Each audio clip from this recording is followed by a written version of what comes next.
Dear friends, എല്ലാവർക്കും PSC പ്രിസത്തിലേക്ക് സ്വാഗതം. ഇന്ന് നമ്മൾ 8ാം ക്ലാസ്സിലെ SCERT ന്യൂ സിലബസ് പ്രകാരമുള്ള സോഷ്യൽ സയൻസിലെ 3ാമത്തെ ചാപ്റ്ററിൻ്റെ 2ാമത്തെ പാർട്ടാണ് പഠിക്കാൻ പോകുന്നത്. അപ്പോൾ നമ്മൾ പഠിക്കുന്ന 3ാമത്തെ ചാപ്റ്ററിൻ്റെ പേര് ഭൂമിയുടെ ചലനങ്ങൾ, ഭ്രമണവും പരിക്രമണവും എന്ന് പറയുന്ന ഒരു ചാപ്റ്ററാണ് പഠിച്ചുകൊണ്ടിരിക്കുന്നത്. അതിൻ്റെ ഫസ്റ്റ് പാർട്ട് നമ്മൾ അപ്ലോഡ് ചെയ്തിട്ടുണ്ട്. അപ്പോൾ അത് കാണാത്തവർ കണ്ടിട്ട് ഈ ഒരു പാർട്ട് കാണുന്നതാണ് നമുക്ക് കൂടുതൽ മനസ്സിലാക്കാൻ സാധിക്കുന്നത്. മനസ്സിലാവുന്നതും അങ്ങനെ കണ്ടാൽ മാത്രമേ നമുക്കത് എന്താണെന്ന് പിടികിട്ടത്തുള്ളൂ. ഇതൊരു ജോഗ്രഫിയുടെ പാർട്ട് കൂടിയാണ്. അപ്പോൾ അതുപോലെ തന്നെ നമ്മൾ ചാനൽ ആദ്യമായിട്ട് കാണുന്നവരാരെങ്കിലും ഉണ്ടെങ്കിൽ ഒന്ന് സബ്സ്ക്രൈബ് ചെയ്ത് കാണുക. അതുപോലെ നിങ്ങൾക്ക് ക്ലാസ്സുകൾ ഇഷ്ടപ്പെട്ടാൽ മറ്റുള്ളവരിലേക്ക് ഒന്ന് ഷെയർ ചെയ്ത് കൂടി കൊടുക്കുക. ഇഷ്ടപ്പെടുകയാണെങ്കിൽ ലൈക്ക് ചെയ്യുക. അതുപോലെ കമൻറ്റ് ബോക്സിൽ കമൻറ്റുകൾ ഇടുക.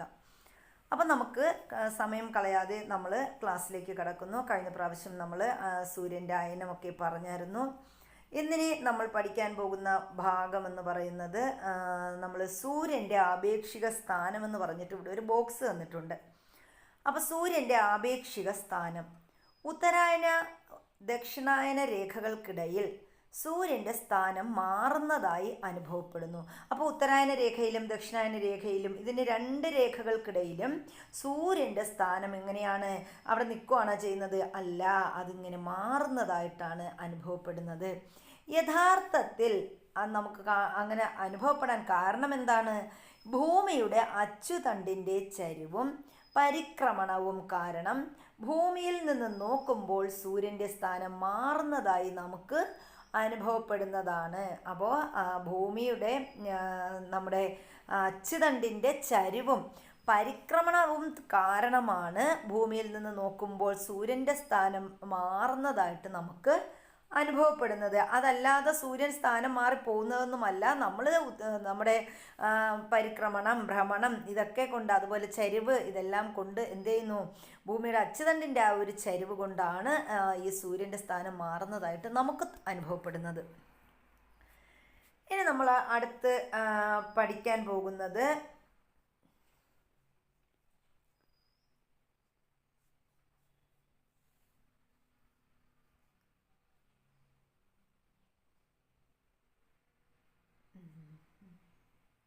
ഗ്രീഷ്മ അയനാന്ത ദിനം. കഴിഞ്ഞ ക്ലാസ്സിൽ നമ്മൾ സൂര്യൻ്റെ അയനാന്തത്തിൽ നമ്മൾ വിഷുവങ്ങളെക്കുറിച്ച് വരെ പഠിച്ച് വെച്ചായിരുന്നു. അതുവരെയാണ് നമ്മൾ നിർത്തിയിരുന്നത്. ഇന്ന് നമ്മൾ പഠിക്കാൻ പോകുന്നത് ഗ്രീഷ്മ അയനാന്ത ദിനത്തെക്കുറിച്ചാണ്. അതല്ലെങ്കിൽ സമ്മർ സോൾസ്റ്റൈസ് എന്ന് പറയും. ഇനി നമ്മൾ പറയുന്നത് ഗ്രീഷ്മ അയനാന്ത ദിനത്തെക്കുറിച്ചാണ്, അഥവാ സമ്മർ സോൾസ്റ്റൈസ്. എന്താണ് ഗ്രീഷ്മ അയനാന്ത ദിനം എന്ന് പറഞ്ഞാൽ? ഇവിടെ നമുക്ക് ആശയ വ്യക്തതയ്ക്കായിട്ട് ഒരു ചിത്രീകരണം തന്നിട്ടുണ്ട്.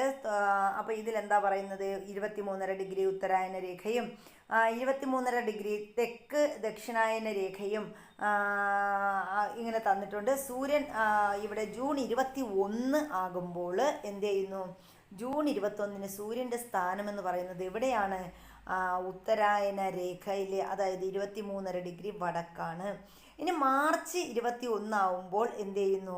മാർച്ച് 21 ഭൂമിയുടെ സൂര്യൻ്റെ സ്ഥാനം ഭൂമധ്യരേഖയിലാണ്. ഭൂമധ്യരേഖയിൽ നിന്ന് സൂര്യൻ ജൂൺ 21 ആകുമ്പോൾ എങ്ങോട്ട് പോകുന്നു? നേരെ ഉത്തരായന രേഖ അഥവാ 23.5 ഡിഗ്രി വടക്കോട്ട് പോകുന്നു. ഇനി നമുക്ക് നോക്കാം. മാർച്ച് 21 മുതൽ സൂര്യൻ്റെ ആപേക്ഷിക സ്ഥാനം ഏത് ദിശയിലേക്കാണ് മാറുന്നത്? അപ്പോൾ മാർച്ച് 21 മുതൽ നമ്മൾ കണ്ടു ആ ഒരു ചിത്രത്തിൽ തന്നിരിക്കുന്നത്. മാർച്ച് 21 മുതൽ എങ്ങോട്ട്, ഏത് ദിശയിലോട്ടാണ് മാറുന്നത്? വടക്ക് ദിശയിലോട്ടാണ് മാറുന്നത്. അതല്ലെങ്കിൽ ഉത്തരായന രേഖയിലോട്ട് പതുക്കെ ഇങ്ങനെ പോകും. ഇനിയോ ജൂൺ 21 ഏത് അക്ഷാംശ രേഖയിലാണ് സൂര്യരശ്മികൾ ലംബമായി പതിക്കുന്നത്? അപ്പോൾ നമ്മുടെ ജൂൺ 21 ആവുമ്പോൾ ഉത്തരായന രേഖയിലാണ് ആരുടെ സ്ഥാനം? സൂര്യൻ്റെ സ്ഥാനം. അപ്പോൾ സൂര്യൻ്റെ ഈ ഒരു സൂര്യകിരണങ്ങൾ അവിടെ ലംബമായിട്ട് പതിക്കുന്നത് ഏത് അക്ഷാംശ രേഖയിലാണെന്ന് ചോദിച്ചിട്ടുണ്ട്. അപ്പോൾ എവിടെയാണ്? ഉത്തര അക്ഷാംശ രേഖയിലാണ് ഉത്തരായന രേഖയിലാണ് പതിക്കുന്നത്. ഇനി നമുക്ക് പറയാം, ഉത്തരാർദ്ധഗോളത്തിൽ മാർച്ച് 21 മുതൽ ജൂൺ 21 വരെയുള്ള കാലയളവിൽ ഭൂമധ്യരേഖയിൽ നിന്ന് സൂര്യൻ്റെ ആപേക്ഷിക സ്ഥാനമാറ്റം വടക്കോട്ട് ഉത്തരായണ രേഖ വരെയാണ്. അപ്പോൾ മാർച്ച് 21 മുതൽ ഏതുവരെയാണ്? ജൂൺ 21 വരെ സൂര്യൻ്റെ ആപേക്ഷിക സ്ഥാനമാറ്റം എങ്ങോട്ടാണ് എന്ന് ചോദിച്ചാൽ നമ്മൾ പറയും വടക്കോട്ട് ഉത്തരായന രേഖ വരെയാണ്. ഇതിൻ്റെ ഫലമായി എന്ത് സംഭവിക്കുന്നു? ജൂൺ 21 ഉത്തരാർദ്ധഗോളത്തിൽ ഏറ്റവും ദൈർഘ്യമേറിയ പകലും ഏറ്റവും ഹ്രസ്വമായ രാത്രിയും അനുഭവപ്പെടുന്നു. അപ്പോൾ സൂര്യൻ ഉത്തരായന രേഖയിലേക്ക് പോകുമ്പോൾ എന്ത് ചെയ്യുന്നു? ജൂൺ 21 ഉത്തരായന രേഖയിൽ അല്ലെങ്കിൽ ഉത്തരാർദ്ധഗോളത്തിൽ ഏറ്റവും ദൈർഘ്യമേറിയ പകലും, സൂര്യൻ അവിടെയല്ലേ നിൽക്കുന്നത്, അപ്പോൾ എന്താണ്? പകൽ കൂടും, പകലിൻ്റെ ദൈർഘ്യം കൂടുകയും ഏറ്റവും ഹ്രസ്വമായ രാത്രി അനുഭവപ്പെടുകയും ചെയ്യുന്നു. ഈ ദിവസം ഗ്രീഷ്മ അയനാന്ത ദിനം എന്നറിയപ്പെടുന്നു. അപ്പോൾ ഈ ഒരു ദിവസത്തിന് പറയുന്ന പേരാണ് ഗ്രീഷ്മ അയനാന്ത ദിനം. അപ്പോൾ ഗ്രീഷ്മ അയനാന്ത ദിനത്തിൻ്റെ പ്രത്യേകത എന്താണ്? പകൽ ദൈർഘ്യം ഉത്തരാർദ്ധഗോളത്തിൽ പകലിൻ്റെ ദൈർഘ്യം കൂടുതലായിരിക്കും, രാത്രിയുടെ ദൈർഘ്യം കുറവായിരിക്കും. അപ്പോൾ ഈ ഒരു ദിനമാണ് ഗ്രീഷ്മ അയനാന്ത ദിനം എന്നറിയപ്പെടുന്നത്. ഇനി നമ്മൾ പറയുന്നത് മാർച്ച് മുതൽ സെപ്റ്റംബർ വരെയുള്ള 6 മാസക്കാലം. അത് കഴിഞ്ഞ് മാർച്ച് മുതൽ സെപ്റ്റംബർ വരെ. അപ്പോൾ നമ്മൾ മാർച്ച് 21 മുതൽ ഏത് വരെയാണ് പറഞ്ഞത്? ജൂൺ 21 വരെയാണ് പറഞ്ഞത്. അപ്പോൾ മാർച്ച് മുതൽ സെപ്റ്റംബർ വരെയുള്ള 6 മാസക്കാലം സൂര്യൻ്റെ ആപേക്ഷിക സ്ഥാനം ഉത്തരാർദ്ധഗോളത്തിൽ ആയതിനാൽ ഈ കാലയളവിൽ ഉത്തര ധ്രുവ പ്രദേശങ്ങളിൽ 6 മാസക്കാലം തുടർച്ചയായി പകൽ വെളിച്ചമുണ്ടാകും. അപ്പോൾ നമ്മുടെ ഉത്തര ധ്രുവ പ്രദേശങ്ങളിലെ 6 മാസക്കാലം തുടർച്ചയായി പകൽ വെളിച്ചമുണ്ടാകുന്നു. കാരണം എന്ത് എന്നിങ്ങനെ നമ്മളോട് ചോദിക്കാം. അപ്പോൾ എന്താ കാരണം? അതായത് സൂര്യൻ്റെ ആപേക്ഷിക സ്ഥാനം മാർച്ച് മുതൽ സെപ്റ്റംബർ വരെയുള്ള കാലയളവിൽ ആ ഒരു 6 മാസക്കാലം ഉത്തരാർദ്ധഗോളത്തിലാണ്. അതുകൊണ്ടാണ് എന്ത് സംഭവിക്കുന്നത്? ഈ കാലയളവിൽ ഉത്തര ധ്രുവ പ്രദേശങ്ങളിൽ 6 മാസക്കാലം തുടർച്ചയായി പകൽ വെളിച്ചം അനുഭവപ്പെടുന്നത്. ഇനി നമ്മൾ പറയുന്നത് സൂര്യൻ്റെ ചലനങ്ങളെക്കുറിച്ചാണ്. ഭൂമിക്കും ചന്ദ്രനും സമാനമായി സൂര്യനും 2 ചലനങ്ങളുണ്ട്. അപ്പോൾ ഭൂമിയെയും ചന്ദ്രനെയും നമ്മൾ ചന്ദ്രഗ്രഹണം എങ്ങനെയൊക്കെ നമ്മൾ പറയത്തില്ലേ? ചന്ദ്രഗ്രഹണം, അതിൽ പൂർണ്ണ ചന്ദ്രഗ്രഹണം, ഭാഗിക ചന്ദ്രഗ്രഹണം എന്നൊക്കെ പറയും. അതേപോലെ നമ്മുടെ സൂര്യനും 2 ചലനങ്ങളുണ്ട്. ഭ്രമണവും പരിക്രമണവും. അതാണ് എന്ത്? ഭ്രമണവും പരിക്രമണവും. സൂര്യന് 2 ചലനങ്ങളുണ്ട്. അത് ഭ്രമണവും പരിക്രമണവുമാണ്. സൂര്യൻ അതിൻ്റെ അച്ചുതണ്ടിൽ 27 ദിവസങ്ങൾ കൊണ്ട് ഒരു ഭ്രമണം പൂർത്തിയാക്കും. അപ്പോൾ സൂര്യൻ്റെ ചലനങ്ങളെക്കുറിച്ചാണ് നമ്മൾ പറയുന്നത്. സൂര്യൻ അതിൻ്റെ അച്ചുതണ്ടിൽ എത്ര ദിവസം കൊണ്ടാണ് ഒരു ഭ്രമണം പൂർത്തിയാക്കുന്നത് എന്ന് ചോദിക്കാം. എത്രയാണ്? സൂര്യൻ അതിൻ്റെ അച്ചുതണ്ടിൽ 27 ദിവസങ്ങൾ കൊണ്ടാണ് ഒരു ഭ്രമണം പൂർത്തിയാക്കുന്നത്. എന്നാൽ 230 മുതൽ 250 ദശലക്ഷം വർഷങ്ങൾ കൊണ്ടാണ് സൂര്യൻ ഉൾപ്പെടെയുള്ള സൗരയുധം നക്ഷത്രവ്യൂഹമായ ക്ഷീരപഥത്തിൻ്റെ കേന്ദ്രത്തെ പരിക്രമണം ചെയ്യുന്നത്. അപ്പോൾ സൂര്യൻ ഉൾപ്പെടെയുള്ള മറ്റ് നക്ഷത്രവ്യൂഹം എന്ത് ചെയ്യുന്നു? സൗരയുധത്തിലെ മറ്റ് നക്ഷത്രവ്യൂഹങ്ങൾ എന്ത് ചെയ്യുന്നു? ക്ഷീരപഥം അഥവാ മിൽക്കി വേ എന്ന് നമ്മൾ പറയും, ആകാശഗംഗ എന്നൊക്കെ പറയും. ഈ ക്ഷീരപഥത്തിൻ്റെ കേന്ദ്രത്തെ പരിക്രമണം ചെയ്യുന്നത് എത്ര വർഷം കൊണ്ടാണ്? 230 മുതൽ 250 ദശലക്ഷം വർഷങ്ങൾ കൊണ്ടാണ്. ഗ്രീഷ്മ അയനാന്ത ദിനത്തിൽ, അതായത് ജൂൺ 21 വിവിധ അക്ഷാംശരേഖകളിലെ പകലിൻ്റെ ദൈർഘ്യം സൂചിപ്പിക്കുന്ന പട്ടികയാണ് ചുവടെ നൽകിയിരിക്കുന്നത്. അപ്പം നമ്മുടെ ഗ്രീഷ്മ അയനാന്ത ദിനത്തിൽ ജൂൺ 21 വിവിധ അക്ഷാംശരേഖകളിലെ പകലിൻ്റെ ദൈർഘ്യം സൂചിപ്പിക്കുന്ന പട്ടിക താഴെ നൽകിയിട്ടുണ്ട്. അവ ഏതെന്ന് നോക്കാം. അക്ഷാംശരേഖ അതായത് 90 ഡിഗ്രി വടക്ക് പകലിൻ്റെ ദൈർഘ്യം എങ്ങനെയാണ്? 24 മണിക്കൂറാണ്. ഇനി 66.5 ഡിഗ്രി വടക്കാണെങ്കിലോ അതും 24 മണിക്കൂറാണ് പകലിൻ്റെ ദൈർഘ്യം. ഇനി 23.5 ഡിഗ്രി വടക്കാണെങ്കിൽ 13 മണിക്കൂർ 27 മിനിറ്റാണ് 23.5 ഡിഗ്രി വടക്ക് വരുമ്പോൾ പകലിൻ്റെ ദൈർഘ്യം എന്ന് പറയുന്നത്. ഇനി 0 ഡിഗ്രിയിലാണ് നമ്മുടെ ഭൂമധ്യരേഖയിലാണെങ്കിൽ എങ്ങനെയാണ്? 12 മണിക്കൂറാണ് പകലിൻ്റെ ദൈർഘ്യം. ഇനി 23.5 ഡിഗ്രി തെക്ക് വരുമ്പോൾ 10 മണിക്കൂർ 33 മിനിറ്റ്. 10 മണിക്കൂർ 33 മിനിറ്റ്. വടക്ക് വരുമ്പോൾ ശ്രദ്ധിച്ചോളണം, 23.5 ഡിഗ്രി വടക്കാണെങ്കിൽ 13 മണിക്കൂർ 27 മിനിറ്റാണ്. അതുപോലെ നമ്മുടെ 23.5 ഡിഗ്രി തെക്ക് ആണെങ്കിൽ എത്രയാണ്? 10 മണിക്കൂർ 33 മിനിറ്റാണ്. ഇനി 66 ഡിഗ്രി തെക്ക് ആണെങ്കിൽ അവിടെ എന്തില്ല? പകലിൻ്റെ ദൈർഘ്യം ഇല്ല. പകലിൻ്റെ ദൈർഘ്യം തെക്കോട്ട് വരുമ്പോൾ പകലിൻ്റെ ദൈർഘ്യം ഇല്ല. കാരണം സൂര്യൻ ലംബമായി പതിക്കുന്നത് ഇവിടെ മാത്രമാണ്. അത് നമ്മൾ ഓർക്കണം. സൂര്യൻ ഉത്തരാർദ്ധഗോളത്തിൽ മാത്രമാണ് സൂര്യൻ രശ്മികൾ ലംബമായി പതിക്കുന്നതും സൂര്യന് ദൈർഘ്യം കൂടുതലുള്ളത്. ഇനി നമ്മൾ തെക്ക് 90 ഡിഗ്രി തെക്ക് നോക്കുമ്പോൾ അവിടെയും എന്തില്ല? നമ്മുടെ പകലിൻ്റെ ദൈർഘ്യമില്ല. അപ്പോൾ ഇതാണ് ഗ്രീഷ്മ അയനാന്ത ദിനത്തിൽ നമ്മുടെ ഗ്രീഷ്മ അയനാന്ത ദിനത്തിൽ നമ്മൾ ജൂൺ 21 വിവിധ അക്ഷാംശ രേഖകളിലെ പകലിൻ്റെ ദൈർഘ്യം സൂചിപ്പിക്കുന്ന പട്ടികയെക്കുറിച്ചാണ് നമ്മൾ പറഞ്ഞത്.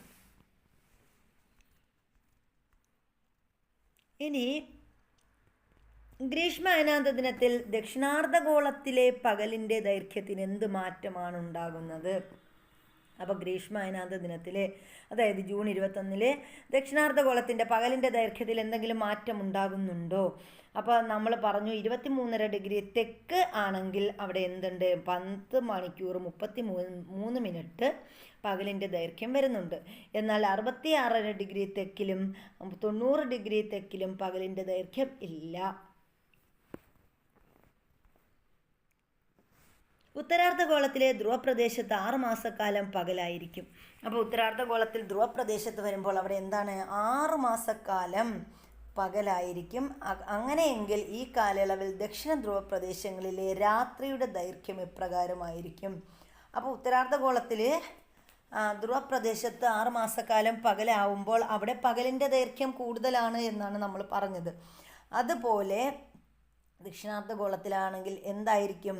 പകലിൻ്റെ ദൈർഘ്യം കുറവും അതുപോലെ ഏതാണ്?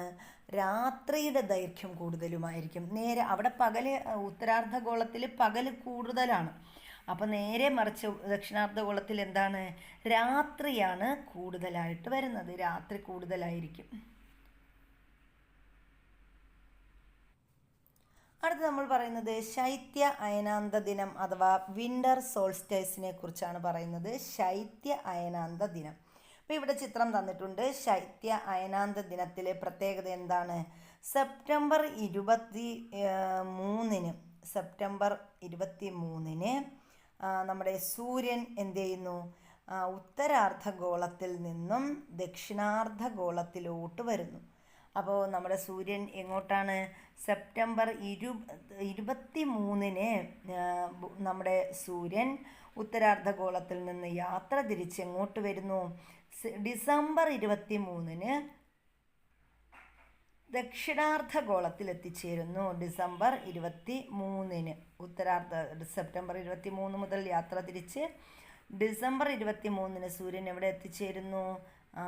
നമ്മുടെ ദക്ഷിണാർദ്ധഗോളത്തിൽ എത്തിച്ചേരുന്നു. ഇനി നമുക്ക് നോക്കാം. സെപ്റ്റംബർ 23 മുതൽ സൂര്യൻ്റെ ആപേക്ഷിക സ്ഥാനം ഏത് ദിശയിലേക്കാണ് മാറുന്നത്? അപ്പോൾ നമുക്കറിയാം സൂര്യൻ്റെ ആപേക്ഷിക സ്ഥാനം എങ്ങോട്ടാണ്? തെക്കോട്ടാണ് മാറുന്നത്, അതായത് ദക്ഷിണായന രേഖയിലേക്ക്. ഡിസംബർ 22 ഏത് അക്ഷാംശ രേഖയിലാണ് സൂര്യരശ്മികൾ ലംബമായി പതിക്കുന്നത്? അപ്പോൾ ഡിസംബർ 22 ആവുമ്പോൾ സൂര്യരശ്മികൾ ലംബമായി പതിക്കുന്നത് എവിടെയാണ്? ദക്ഷിണാർദ്ധഗോളത്തിലാണ് ഡിസംബർ 22.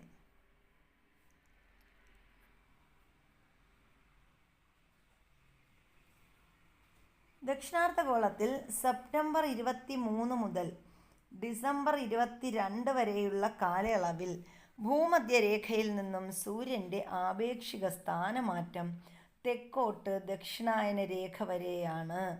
അപ്പോൾ ദക്ഷിണാർദ്ധഗോളത്തിൽ എന്തൊക്കെയാണ്? സെപ്റ്റംബർ 23 മുതൽ ഡിസംബർ 22 വരെയുള്ള കാലയളവിൽ ഭൂമധ്യരേഖയിൽ നിന്നും സൂര്യൻ്റെ ആപേക്ഷിക സ്ഥാനം എങ്ങോട്ട് പോകുന്നു? തെക്കോട്ട് ദക്ഷിണായന രേഖ വരെയാണ്. ഇതിൻ്റെ ഫലമായി ഡിസംബർ 22 ദക്ഷിണാർദ്ധഗോളത്തിൽ ഏറ്റവും ദൈർഘ്യമേറിയ പകലും, അപ്പോൾ ഇത് ഇങ്ങനെ വരുമ്പോൾ ഡിസംബർ 22 എന്ത് ചെയ്യുന്നു? ദക്ഷിണാർദ്ധഗോളത്തിൽ ഏറ്റവും ദൈർഘ്യമേറിയ പകലും ഏറ്റവും ഹ്രസ്വമായ രാത്രിയും അനുഭവപ്പെടുന്നു. നേരത്തെ നമ്മൾ പറഞ്ഞതിൻ്റെ അതേപോലെ ഓപ്പോസിറ്റാണ് ഇവിടെയും പഠിക്കാനുള്ളത്. അപ്പോൾ എന്താ നമ്മൾ പറഞ്ഞത്? സെപ്റ്റംബർ 23 സൂര്യൻ എന്ത് ചെയ്യുന്നു? ഭൂമധ്യരേഖയിൽ നിന്ന് താഴേക്ക് വരുന്നു. അതുപോലെ തന്നെ നമ്മുടെ ഡിസംബർ 22 എവിടെ എത്തിച്ചേരുന്നു? ദക്ഷിണാർദ്ധഗോളത്തിൽ എത്തിച്ചേരുന്നു. അങ്ങനെ ദക്ഷിണാർദ്ധഗോളത്തിൽ എത്തിച്ചേരുമ്പോൾ നമ്മുടെ ഈ ദക്ഷിണാർദ്ധഗോളത്തിൽ എന്ത് സംഭവിക്കുന്നു? ഡിസംബർ 22 എന്ന് പറയുന്നത് ഏറ്റവും ദൈർഘ്യമേറിയ പകലും ഏറ്റവും ഹ്രസ്വമായിട്ടുള്ള രാത്രിയും അവിടെ അനുഭവപ്പെടുന്നു. അപ്പോൾ ഈ ഒരു ദിവസം അറിയപ്പെടുന്ന പേരാണ് ശൈത്യ അയനാന്ത ദിനം എന്നറിയപ്പെടുന്നു. അപ്പോൾ എന്താണ് ശൈത്യ അയനാന്ത ദിനം എന്ന് പറഞ്ഞാൽ? ശൈത്യ അയനാന്ത ദിനം എന്ന് പറഞ്ഞാൽ നമുക്കിങ്ങനെ പറയാം. ഡിസംബർ 22 ദക്ഷിണാർദ്ധഗോളത്തിലെ ഏറ്റവും ദൈർഘ്യമേറിയ പകലും ഏറ്റവും ചെറിയ രാത്രിയും ഹ്രസ്വമായിട്ടുള്ള രാത്രിയും അനുഭവപ്പെടുന്നു. അപ്പം ഈ ഒരു അതുകൊണ്ടാണ് ഇതിനെ നമ്മൾ എന്തെന്ന് പറയുന്നത്? ഇതിനെയാണ് നമ്മുടെ ശൈത്യ അയനാന്ത ദിനം എന്ന് പറയുന്നത്, ശൈത്യ അയനാന്തം എന്ന് പറയുന്നത്. സെപ്റ്റംബർ മുതൽ മാർച്ച് വരെ നീളുന്ന 6 മാസക്കാലം സൂര്യൻ്റെ ആപേക്ഷിക സ്ഥാനം ദക്ഷിണാർദ്ധഗോളത്തിലായതിനാൽ ഈ കാലയളവിൽ ഉത്തര ധ്രുവപ്രദേശങ്ങളിൽ 6 മാസക്കാലം തുടർച്ചയായി ഇരുട്ടായിരിക്കും. അപ്പോൾ ഈ സമയത്ത് നമ്മൾ പറഞ്ഞു എന്താണ്? സൂര്യൻ സെപ്റ്റംബർ മുതൽ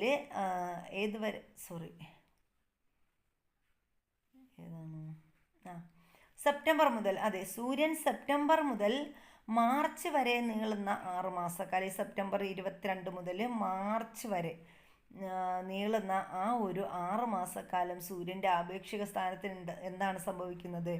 സൂര്യൻ്റെ ആപേക്ഷിക സ്ഥാനം ദക്ഷിണാർദ്ധഗോളത്തിലായതിനാൽ എന്ത് സംഭവിക്കും? ഈ കാലയളവിൽ ഉത്തര ധ്രുവ പ്രദേശങ്ങളിൽ 6 മാസക്കാലം തുടർച്ചയായി ഇരുട്ടായിരിക്കും.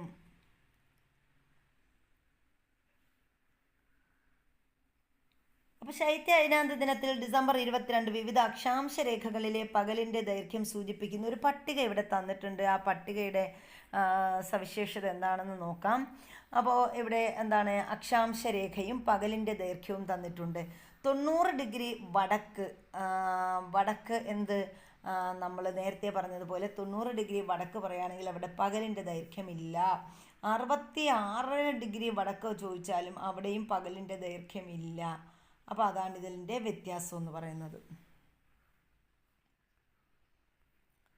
ഇനി ഇവിടെ പ്രധാനപ്പെട്ട ഒരു കാര്യം നമ്മൾ പറയുന്നത് ധ്രുവദീപ്തിയെക്കുറിച്ചാണ്. കേട്ടിട്ടുണ്ടോ എന്ന് എനിക്കറിയില്ല. അപ്പോൾ നമ്മൾ അറോറ എന്നൊക്കെ പറയും, അത് ചിലപ്പോൾ കേട്ടിട്ടുണ്ടായിരിക്കും. അതിനെയാണ് നമ്മൾ ധ്രുവദീപ്തി എന്ന് പറയുന്നത്. എന്താണ് ധ്രുവദീപ്തി എന്ന് പറഞ്ഞാൽ എന്ന് നോക്കാം. ധ്രുവപ്രദേശത്ത് ശൈത്യകാലങ്ങളിൽ ശക്തമായ സൗരവാതങ്ങൾ ഉണ്ടാകുന്ന സമയത്ത് കാണാൻ കഴിയുന്ന ഒരു പ്രതിഭാസമാണ് ധ്രുവദീപ്തി. അപ്പോൾ ധ്രുവപ്രദേശത്താണ് ധ്രുവദീപ്തി. ആ പേര് പോലെ തന്നെ ധ്രുവദീപ്തി കാണപ്പെടുന്നത് ധ്രുവപ്രദേശങ്ങളിലാണ്. ഏത് സമയത്താണ് ധ്രുവപ്രദേശങ്ങളിൽ? ശൈത്യകാലങ്ങളിലാണ് കാണുന്നത്. അപ്പോൾ എന്തുണ്ടാകും? ശക്തമായ സൗരവാതങ്ങൾ ഉണ്ടാകുന്ന സമയത്ത്. അപ്പോൾ ശക്തമായ സൗരവാതങ്ങൾ ഉണ്ടാകുന്ന സമയത്ത് കാണാൻ കഴിയുന്നൊരു പ്രതിഭാസമാണ് എന്ത്? ധ്രുവദീപ്തി എന്ന് പറയുന്നത്.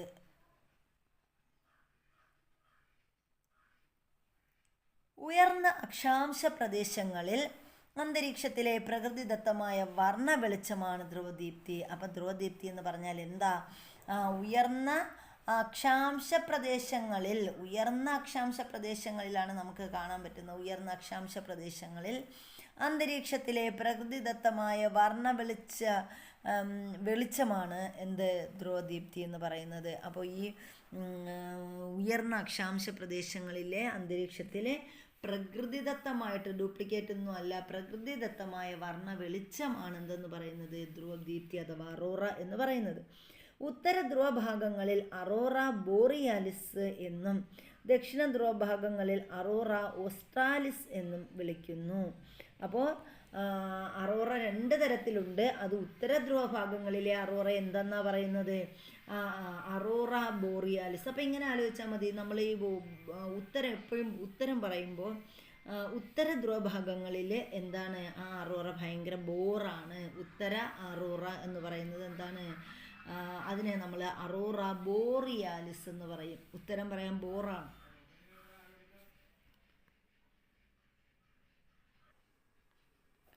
അപ്പം നമ്മൾ പറഞ്ഞതുപോലെ നമ്മുടെ അന്തരീക്ഷത്തിലെ പ്രകൃതിദത്തമായ വർണ്ണ വെളിച്ചത്തെയാണ് നമ്മൾ ധ്രുവദീപ്തി എന്ന് പറയുന്നത്. ഉത്തര ധ്രുവഭാഗങ്ങളിലാണെങ്കിൽ അതിനെ അറോറ ബോറിയാലിസിസ് എന്ന് പറയും.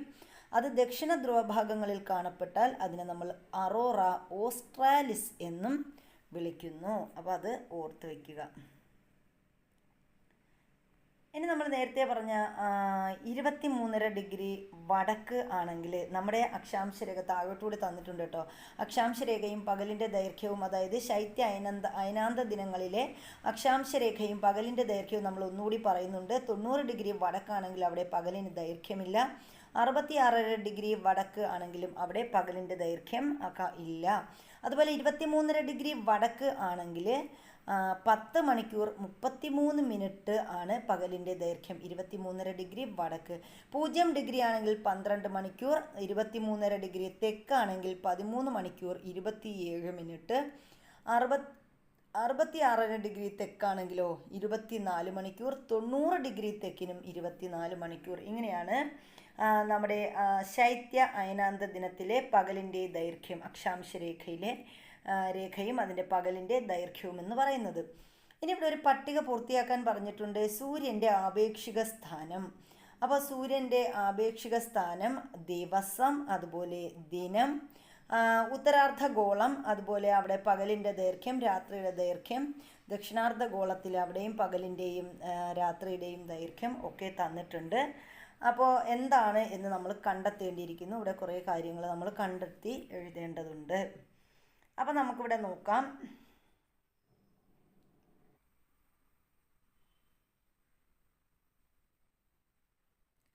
ഡിസംബർ 22.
പക പോറായി.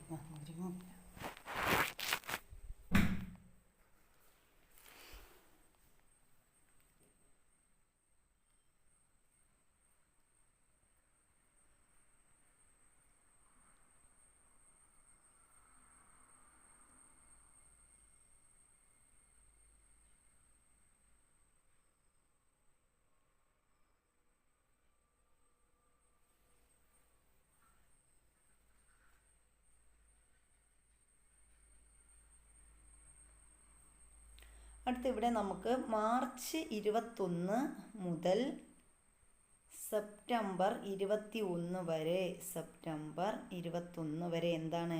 ഗ്രീഷ്മ അയനാന്ത ദിനമാണെന്നാണ് നമ്മൾ പറഞ്ഞത്. ഗ്രീഷ്മ അയനാന്ത ദിനം മാർച്ച് 21 മുതൽ സെപ്റ്റംബർ 21 വരെ ഉത്തരായന രേഖയിൽ ഗ്രീഷ്മ അയനാന്ത ദിനമാണ്.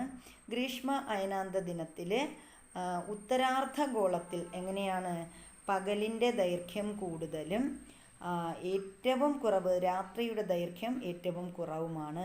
അതുപോലെ ദക്ഷിണാർദ്ധഗോളത്തിലാണെങ്കിലോ ദക്ഷിണാർദ്ധഗോളത്തിൽ രാത്രിയുടെ ദൈർഘ്യം കുറവും പകലിൻ്റെ ദൈർഘ്യം കുറവും രാത്രിയുടെ ദൈർഘ്യം കൂടുതലുമാണ്. അപ്പോൾ ഇവിടെ പകലിൻ്റെ ദൈർഘ്യം കുറവ് രാത്രിയുടെ ദൈർഘ്യം എങ്ങനെയാണ്? കൂടുതലുമാണ്. അതാണ് സെപ്റ്റംബർ 21 മാർച്ച് 21 സെപ്റ്റംബർ 21 ആണ് നമ്മൾ പറഞ്ഞത്. ഇനി ദക്ഷിണായന രേഖയിൽ ഡിസംബർ 22 മുതൽ നമ്മൾ പറഞ്ഞു എന്താണ്? ശൈത്യ അയനാന്ത ദിനമാണ്. ശൈത്യ അയനാന്തം. അപ്പോൾ ഈ സമയത്ത് ഉത്തരാർദ്ധഗോളത്തിൽ എന്തായിരിക്കും? ഉത്തരാർദ്ധഗോളത്തിൽ പകലിൻ്റെ ദൈർഘ്യം ഏറ്റവും കുറവും രാത്രിയുടെ ദൈർഘ്യം ഏറ്റവും കൂടുതലുമാണ്. അതുപോലെ ദക്ഷിണാർദ്ധഗോളത്തിൽ പകലിൻ്റെ ദൈർഘ്യം ഏറ്റവും കൂടുതലും അതുപോലെ രാത്രിയുടെ ദൈർഘ്യവും ഏറ്റവും കുറവുമാണ്. അപ്പോൾ ഇതാണ് നമ്മൾ ഈ ഒരു ടേബിൾ വായിച്ച് പഠിച്ച് മനസ്സിലാക്കിയാൽ നമുക്കിതെല്ലാം എഴുതാൻ സാധിക്കും.